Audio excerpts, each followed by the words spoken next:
If you've ever had the privilege of traveling to England and have ever had the experience of renting a car, you know what a buzz it is.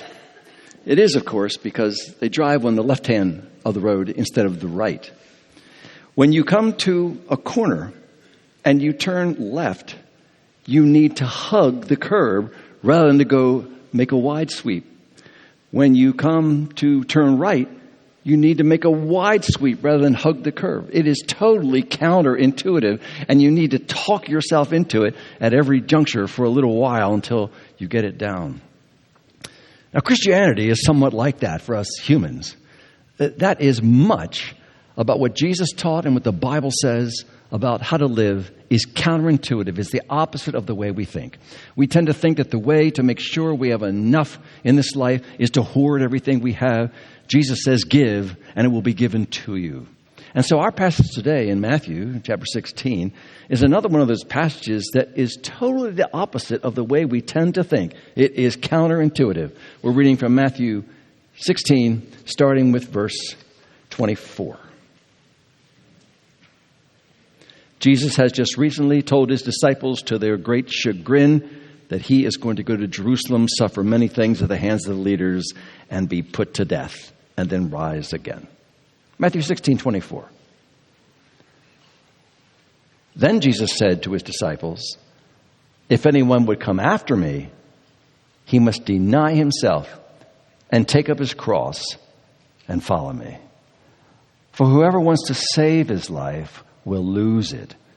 But whoever loses his life for me will find it. What good will it be for a man if he gains the whole world, yet forfeits his soul? Or what can a man give in exchange for his soul? For the Son of Man is going to come in his Father's glory with his angels, and then he will reward each person according to what he has done. Here, Christ invites people to follow him by inviting them to suffer with him. Now, this is an unusual sales job. Most advertisements tout the benefits of what they want you to buy. You'll look better in our clothes. You'll feel better with our pills. You'll get more out of life in our vehicle. And so there are pictures of people. Have you ever seen an advertisement where everybody's not smiling, grinning ear to ear? New kitchen knives. Driving along the coastal highway in their new SUV. It's a little bit obnoxious, but that's the idea. And so it's so different here. Here, Christ entices people to follow him by offering them death. Moments ago, he said, I must suffer. Now he says to you, to follow me, you must suffer. He uses two phrases to describe this. He says, you must deny yourself and you must take up your cross. Let's think about them for a moment. Deny yourself, he says. In just 2 months from now, there's going to be Good Friday and then Easter. And for the 40 days before Easter every year, many Christians around the world celebrate that time. They call it the time of Lent, L-E-N-T. It is a time when a lot of people think about all that led up to the crucifixion of Jesus, and they try to be reverent and sober. And many people deny themselves something. Like they'll say, I won't eat chocolate for Lent. Have you ever heard that kind of phrase? This is particularly in denominations that have a little bit more high church, but Christians around the world, many of them do this. Jesus is not saying, when he says deny yourself, you must deny yourself chocolate. What he's saying is, you must deny yourself. To deny, the way the word is used throughout the New Testament, is usually about denying your relationship with a person. Do you remember when Jesus predicted to Peter, Peter, before the rooster crows 3 times, you will deny that you even know me. That's the idea here. Here, it means, when he says to deny yourself, it means to disown yourself as being your own master. To disavow yourself as being the most important person in life. To disavow that pleasing yourself is the most important thing to do. To deny yourself is to refuse for me to make pleasure my aim in life. to make how I am wired and how I feel to be the guiding principle of my life. To be denying yourself is to make Christ's pleasure the aim of my life. And this is not just for super Christians, for missionaries, to really, really good Christians. Jesus said, if anyone wants to follow me, he must deny himself and come after me. He's speaking of all Christians. Now, the next phrase that he used kind of shows what some of it looks like to deny oneself. He says, if anyone would come after me, he must take up his cross and follow me. Now, Christ has just explained, as I say, I'm going to Jerusalem to die. Do you want to follow? You take up your cross. Now, anyone living in Palestine at the time, or really in any of the conquered countries of the Romans, knew that a prisoner condemned to execution by crucifixion is required to carry a portion of his cross. Usually he didn't carry the whole thing. He carried the crossbar, which is a massive weight, to his own place of execution. Jesus is saying that's what you must do if you were to follow me. Following me will involve your death. Now, doesn't this sound exactly the opposite of what we constantly hear in every media possible? Every media possible says, in fact, there's a sign if you go to Reading, if you go up 176 and then go on to Route 422 around Reading, there's a big sign. It just says, be yourself. That is the message to us from this world. The message from Jesus, if you want to be his, is die to yourself. These are striking words. So what does this taking up one's cross actually look like? It's easy to just be theoretical or abstract about these things. Well, we've said that it looks like death. I would say that he has in mind, for most of us, a series of deaths, plural, throughout life. Some of them are lesser, and some of these deaths are greater. Let's try to picture them, if we will. Lesser deaths that Christ has in mind when he says we must pick up a cross and die. He's talking there about putting faithfulness to him above my pleasure. He's talking about obeying Christ's commands when they are hard. Now, of course, he's talking about obeying Christ's commands when those commands say avoid sinful things. But also, he means dying to good things in this life, legitimate, natural things in this life, when being a disciple requires it. So let's take a few snapshots of what that might look like. To die, to pick up one's cross for Christ, has sometimes to do with who I spend time with. Each one of us, every one of us, have friends that are our go-to people, maybe family. This is the people we naturally gravitate to. Nothing wrong with that. But we also tend to have our go-from people. People that are invisible to us at best, or people we somewhat avoid at worst. But what Jesus is saying is that people, particularly fellow Christians, whom you know could use your company, whom you know would be encouraged by some time with you, maybe, and with your friends and with your family, for you to ask them to join you. When you walk into the high school cafeteria, here are all your friends, and here is this kid who nobody sits with. To die and take up your cross is sometimes to sit with that kid, or ask that kid to join you and your friends at this table. When I was in high school and college, I knew a girl who was extremely popular. Everybody loved going to her house, and we all hung out there. Some of my best friends, lifetime friends, I met there. And there, even though she was so popular, and she would draw people, for instance, the guy who was the DJ for the top rock station in Baltimore City, he was over at the house all the time. This was the kind of people she drew.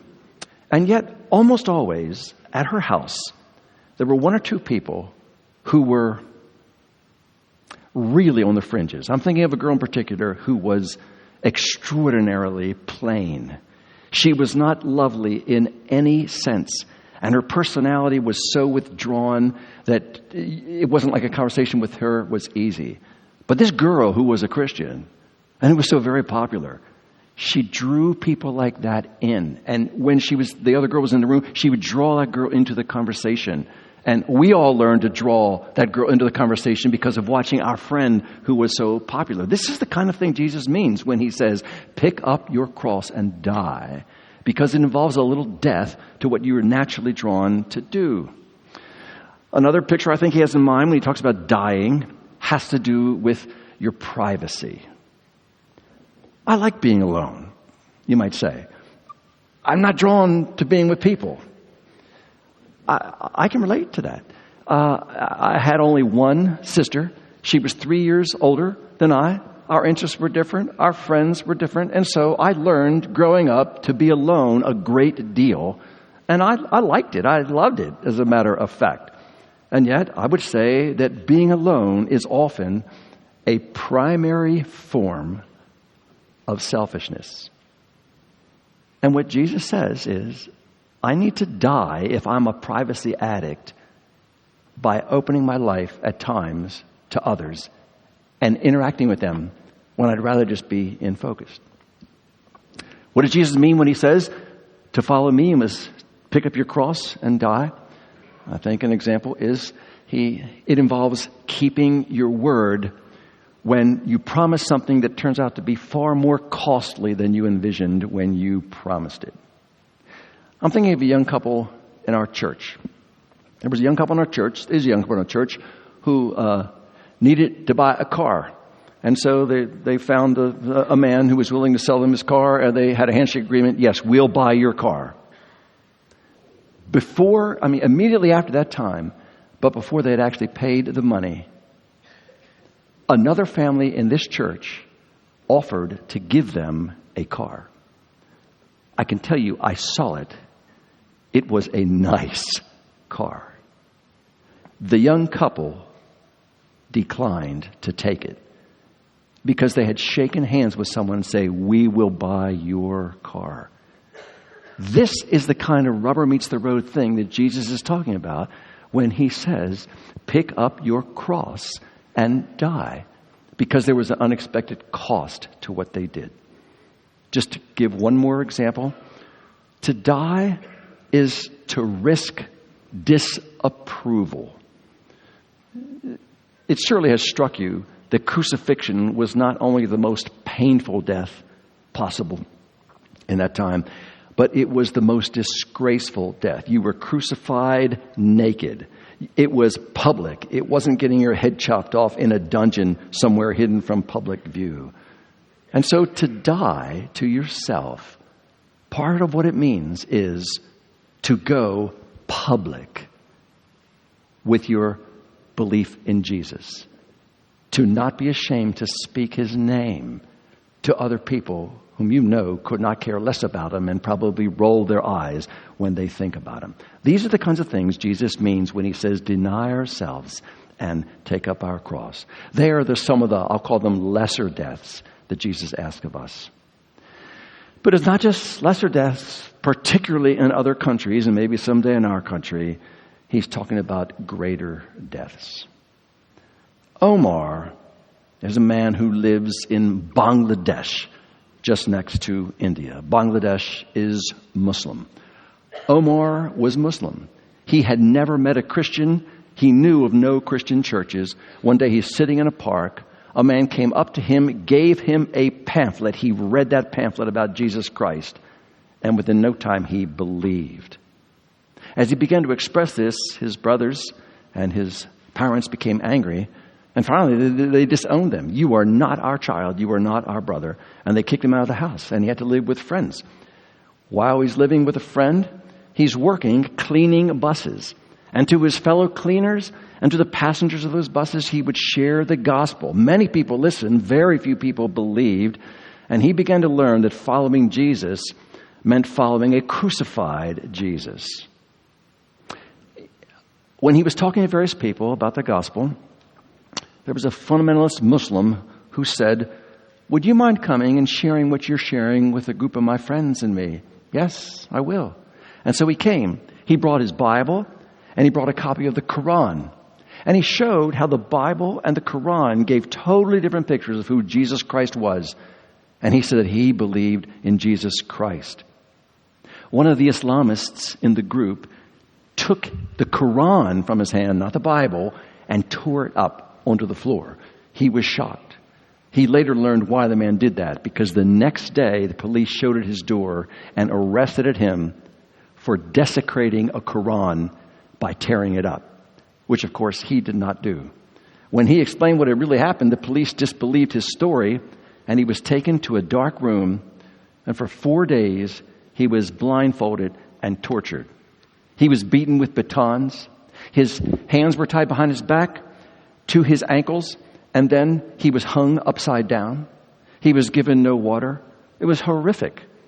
Now, when he was taken to the hospital at the end of his time of torture, he was diagnosed as having fractured discs in his spine, which affected his walking for life. Some of the medications they gave him, I don't understand how this works, gave him permanent hair loss, and his case began to work its way through the legal system. He returned to the prison. He was in prison for 14 months. There he was kept in a cell intended for 60 that housed 150 criminals. These were murderers and other felons. They all, when they slept, they had to lie on their side, all of them, in order to fit on the floor, side by side. He's the only Christian in the group. His Muslim inmates beat him, and they stole his food. But in the prison library, how could he do this in a Muslim country, found the New Testament and would read it with others whenever he could. 14 months later, he was released with one requirement. Every month, he must come and show himself to the police and to the courts. So he moves back into the village. When he's there very soon, the 5 men who framed him in the first place met him on the street. They say, "We want to see your heart because you're a very bold man." And so they took their knives and they slit him open in the front. He was afraid to go to the hospital for fear they would poison him or they'd turn him in. So he treated himself. He eventually went to a Bible college, became a pastor, which he is now. He oversees 13 house churches, and he persecuted Christians. He has led about 150 people to Christ. And yet he is haunted because his family still calls him on the phone and insults him. He's in physical pain all the time, and his legal case is unsettled. He likely faces, as he goes every month, he doesn't know if they'll keep him, he likely faces 27 years in prison and possibly death by hanging. He has a wife and a 5-year-old daughter. His wife, by the way, supports his mission. She says that's his work, to share the gospel. And so he travels to new villages all the time to evangelize. Little deaths, large deaths. Who knows what God will require of anyone? But Jesus requires his disciples to be faithful to him, whether it costs this or that. The answer then to this is this, that not only can we not make pleasure our God instead of Jesus, but we can't make personal safety our God instead of Jesus, the primary aim of life. Of course, we try to be safe as we can, but we cannot make it the primary aim of life. Jesus said, if anyone would come after me, let him pick up his cross and follow me. Well, if you're like me when you hear this, rather than totally being just energized to go out and do more, it can have the opposite effect. You may find it sobering. You may find it scary. You may think, I'm not sure I'm up to this. And so in our passage, Christ gives us some encouragement about it. Here's the encouragement he gives. He says that by my embracing Christ's cross and dying, I will find my life. By embracing Christ's cross, that's how I'll find my life. This seems like an invitation to self-destruction, but in reality, it's an invitation to real grandeur. He says, you will find your life, and I take it he means both in this world and in the world to come.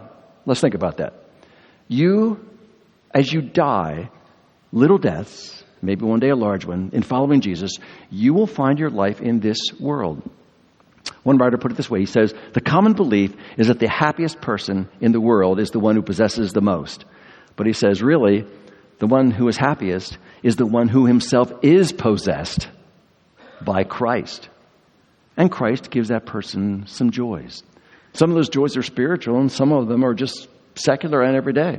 Spiritual joys, things like a clear conscience, which many people do not have. The joy of seeing yourself grow as a Christian, which does have an effect on someone to make their life glow a bit. The joy of finding your true self. As I said, our world tells us, be true to your authentic self. But in reality, that's being true to your inauthentic self. It's being true to your shallow alternative to who you were really made to be. You were made to be loved by God himself and to love God in return and to experience this two-way love. And you were made to do so in ways that are unique to you. There are ways in which God wants to show you love and be loved by you that are different from the person next to you. That is why he made you. And as you take up his cross, you experience and you find out why you were made the way you are made. And thus you find yourself. This is life. You find your life by joy in worship, by joy in discovering things in the Bible you've never seen before, by the joy of serving other people, because as Jesus said, it's better to give. That is, it is more fulfilling to give than to receive. You find your life by having the pleasure of seeing God use you, and you find your life by finding yourself a person who has hope when the people around you look at the news and they just despair, but you know something good is coming when Jesus returns. And even the people who are persecuted find some joy and some life and find their own life in this life. Omar, the man from Bangladesh, said that when he was conscious during his 4 days of torture, he would pray. Here's how he said, his quote, "When getting beaten and tortured, I felt more peace in God. I felt some of the pain that Jesus did when he died for us. And getting beaten was in that sense like a blessing to me. I was really happy about that." He who loses his life for my sake will find it in spiritual ways in this life. And yet some of the ways that you find life in this life from dying with Jesus are in non-spiritual ways. Large pleasures, not even just small pleasures. You gain a wife or a husband. You have a child who's born. You take a trip out west. Small surprises. A perfect day outside. The pleasure of friends. Maybe the pleasure of family. Maybe seeing a sunset, and you know, because you're a Christian, not only you know the Maker, but that he made it for you. So when you look at a sunset, you can experience it like a person walking into a room and hearing somebody turn on the lights and everybody's saying, "Surprise!" and a surprise birthday party. Because when you see a sunset, like the person who walks into a surprise birthday party, you know that the decorations and the cake are not just for anybody, they're for you. And when you see a sunset, you can know it was made by God for you. This is the kind of joy that God intends to shower on people who die for his Son. That's the idea behind it. But we know that horrific things happen here on earth, and some of them are so hard, it might eclipse the joys we're talking about and make them seem small. The Bible is realistic. It talks about great pain that God may call you to. Maybe some things that feel like unbearable loss that some of you know, even as you sit here. In the book of Job, here's what Job experienced. He had his possessions destroyed. His fields were burned. His animals were killed. And his children were all killed at the same time in a terrible windstorm. Here's his words. "God has worn me out. I was at ease, and God broke me apart. He seized me by the neck and dashed me to pieces. He slashes open my kidneys and does not spare me. My spirit is broken." These are the words of one of the most famous believers in history. And that's why when Jesus promises you'll find your life if you follow him, that though he is speaking in some ways of finding your life in this life, he is primarily speaking of finding your life in the world to come. The joy in this life that you will have from him, those joys are not the main story. C.S. Lewis likens the life of a Christian to a long walk that a person had to take long before cars, perhaps. And he says, there may be some pleasant inns, I-N-N-S, there may be some pleasant inns along the way, but don't mistake them from home. Home is way down the road, and you are on the road. The idea, though, that Jesus is saying is that the joys and the sufferings of this life are short, but the joys of the next life are long. All Christians will be unspeakably happy in the next life. But some Christians will be happier than others because there will be degrees of glory depending on how each of us has carried his cross in this life. That's why Jesus gave verse 27 in our passage. He says, the Son of Man, speaking of himself, the Son of Man is going to come from heaven. He's talking about the second coming. The Son of Man is going to come in his Father's glory with his angels, and then he will reward each person according to what he has done. That is, according to how each Christian or each non-Christian has taken up his cross. Now, please do not get the wrong idea. If you read the rest of the Bible, it's very clear. He does not mean that you can earn your salvation by suffering on his behalf. You cannot earn your salvation. Jesus' death for you is the only thing that earns your salvation. And if you're here and you're not yet a Christian, the first thing you need to do is to come to Christ's cross, not to suffer yourself, but to be grateful for his suffering for you and to believe in it and throw yourself on his mercy for his sacrifice. But even though you cannot earn your salvation by suffering for Christ, your suffering for Christ in ways small and large will evidence your salvation to the extent that you have died to yourself in this life, Christian. Your eternal joys will be greater. You will have the bliss of hearing Christ say to you in front of everyone who has ever lived, well done, you good and faithful servant. And so, Omar, who lives in Bangladesh, he keeps traveling to new villages and he keeps sharing the gospel, knowing the possibility of what's in front of him. He says this, our life is temporary here. I only have a small amount of time to preach the gospel, so I don't believe that I will stop. Or this is the way C.S. Lewis had one of the characters in one of his books put it. And it's the words that Jesus would say to you through our passage.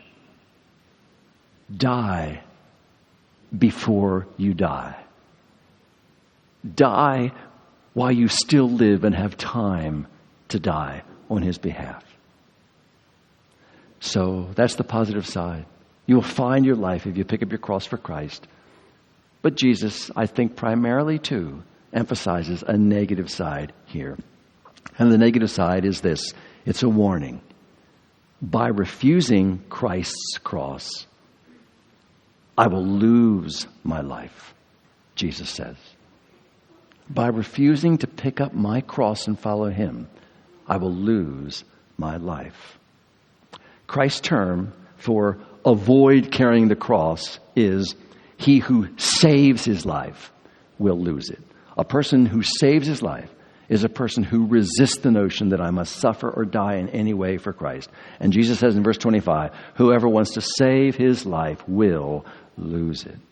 Our great temptation, even for Christians, is to try to save our lives now. It's to try to live, quote, live my best life now, which everything in our culture screams to you to do.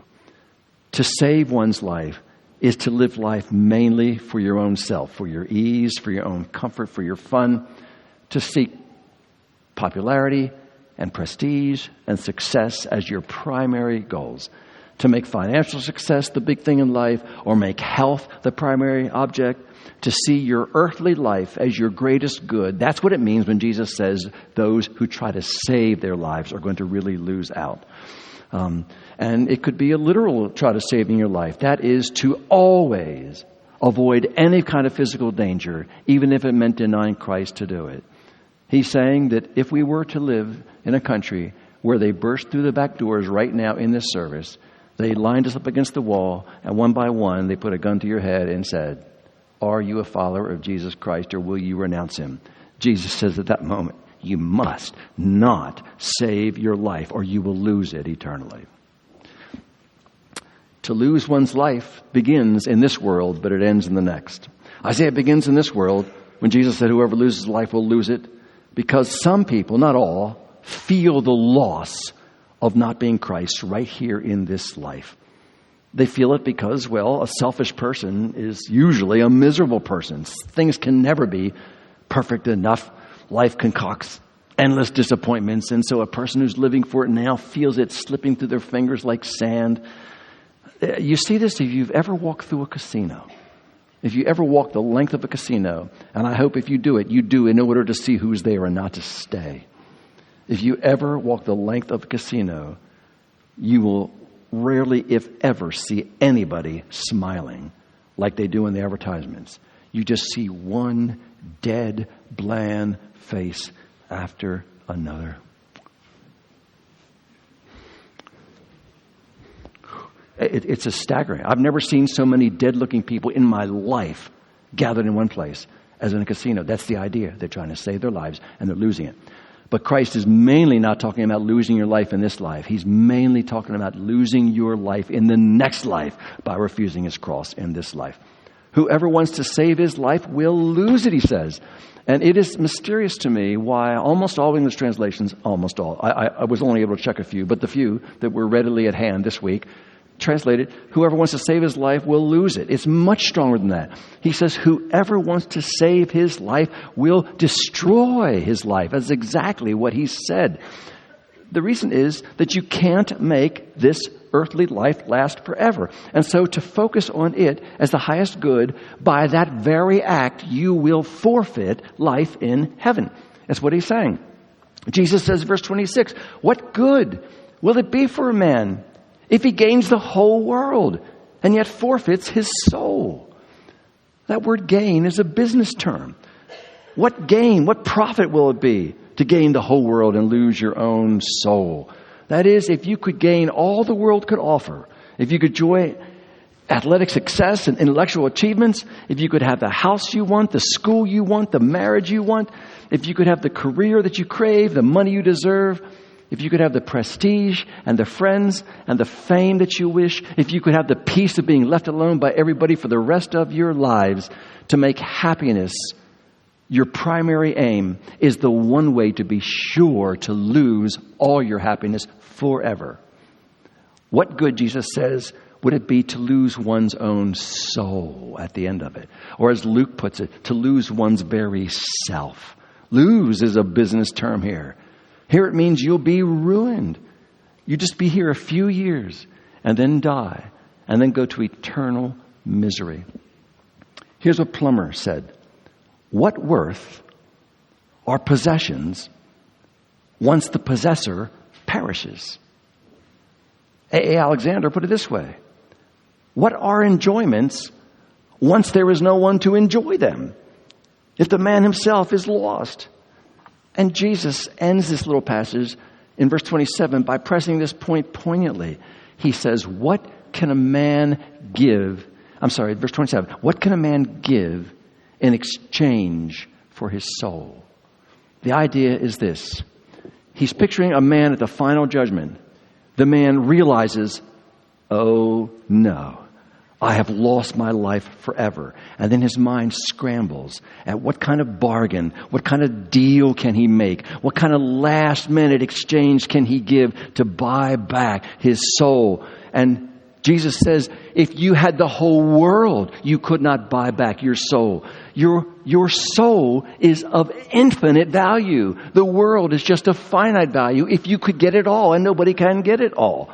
What can someone pay to get his life back after a lifetime of stuffing himself with his own pleasure? There is nothing he can pay. When will this dreadful event happen to those who are not willing to pick up a cross and follow Jesus and die in this life? Well, their physical death is a foretaste of what will happen, but the real event will happen at the second coming of Jesus. Here's what he says in verse 28. 27. For the Son of Man is going to come in his Father's glory with his angels, and then he will reward each person according to what he has done. Jesus pictured the day when all the earth, present, future, and past, are gathered before him. And then he is this magnificent being that will come in the sky, attended by angels as a sign of his power and a sign of his majesty, and attended by angels because he himself has predicted that angels will gather his believers from the four corners of the earth. But he also says that the angels will gather those who have lived for themselves.